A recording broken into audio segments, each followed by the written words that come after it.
Caldas Novas foi descoberta por acaso em 1722 por Bartolomeu Bueno da Silva, o filho do bandeirante Anhanguera, que estava à procura de ouro na região. Meio século depois, o minerador Martinho Coelho de Siqueira chegava a estas terras em busca de ouro e encontrou abundantes fontes de águas quentes. Conta a história que num certo dia, Martinho estava caçando à beira do rio Pirapitinga, quando ouviu o latido insistente de seus cães. E seguindo em direção ao barulho, deparou com os animais escaldados na lagoa, que deu o nome de Pirapitinga.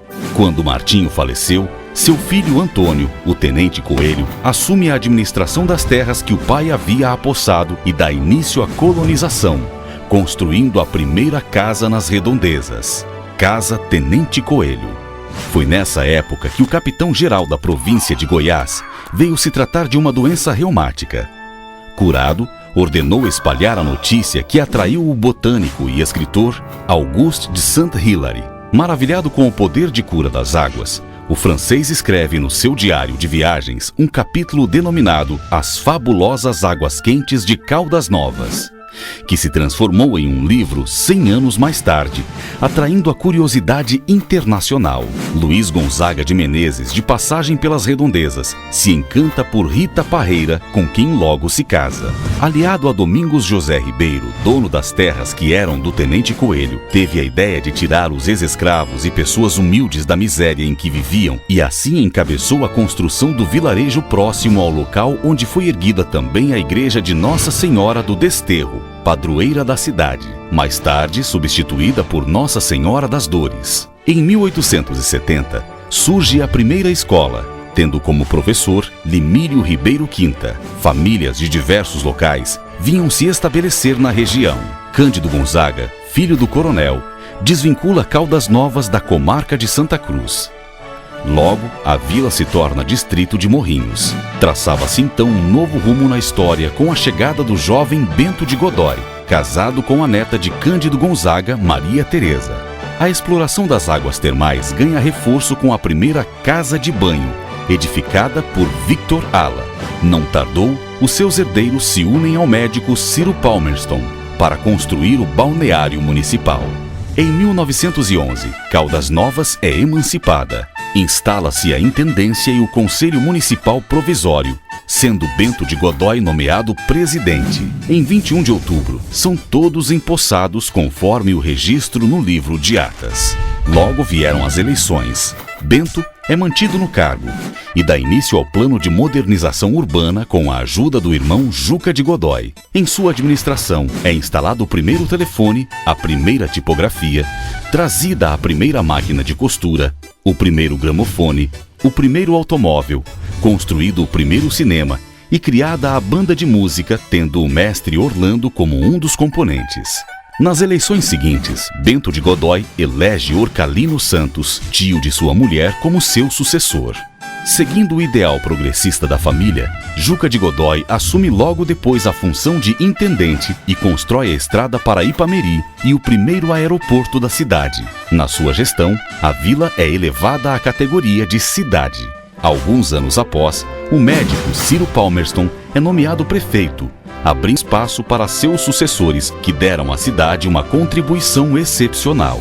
Mas a escolha dos vereadores pelo voto direto só aconteceu em 1947, na gestão de Oscar Santos. Nesta época, a Câmara teve papel fundamental no desenvolvimento da cidade. Em janeiro de 1951, toma posse a primeira vereadora de Caldas Novas, Custódia Guimarães Rabelo. Marcada pela obstinação e coragem, a gestão seguinte, de João Ozeda Ala, traz a Caldas Novas áreas de cidade organizada. Com poucos recursos, ele construiu o clube recreativo, a cadeia pública, a delegacia de polícia e deu início à construção do Cine Teatro Caldas Novas. Nesta ocasião, Juscelino Kubitschek visita a cidade pela primeira vez. Oscar Santos volta a ser nomeado prefeito. Filho de Orcalino Santos, o jornalista e historiador era brilhante em tudo o que fazia. Com Celso de Godói, fundou o primeiro jornal da cidade, o CRO. Idealizou a Academia de Letras, se tornando o patrono da 11ª cadeira. Foi chefe de departamento e secretário municipal de turismo. Fundador da loja maçônica Segredo e União e do Rotary Club Caldas Novas, tinha uma visão excepcional sobre o potencial turístico de Caldas Novas, sendo um de seus maiores incentivadores. No começo dos anos 60, Caldas Novas entra num acelerado ritmo de crescimento e expansão turística com a construção da estância Termas Pousada do Rio Quente. Ao herdar as terras do pai, que ainda pertenciam a Caldas Novas, Martinho Palmerston e seus irmãos deram início às obras de 2 dos primeiros hotéis de luxo da região. Não tardou e novos empreendimentos começaram a aparecer. O progresso passa a exigir mais da Câmara Municipal, que aprova projetos de extensão da rede de telefonia, instalação da antena de TV, asfalto no centro da cidade, obras de infraestrutura e extensão da energia elétrica. Por seu desempenho, Martinho Palmerston é nomeado prefeito, substituindo Augusto Gonzaga de Menezes, que tinha grande prestígio junto ao governo estadual e federal.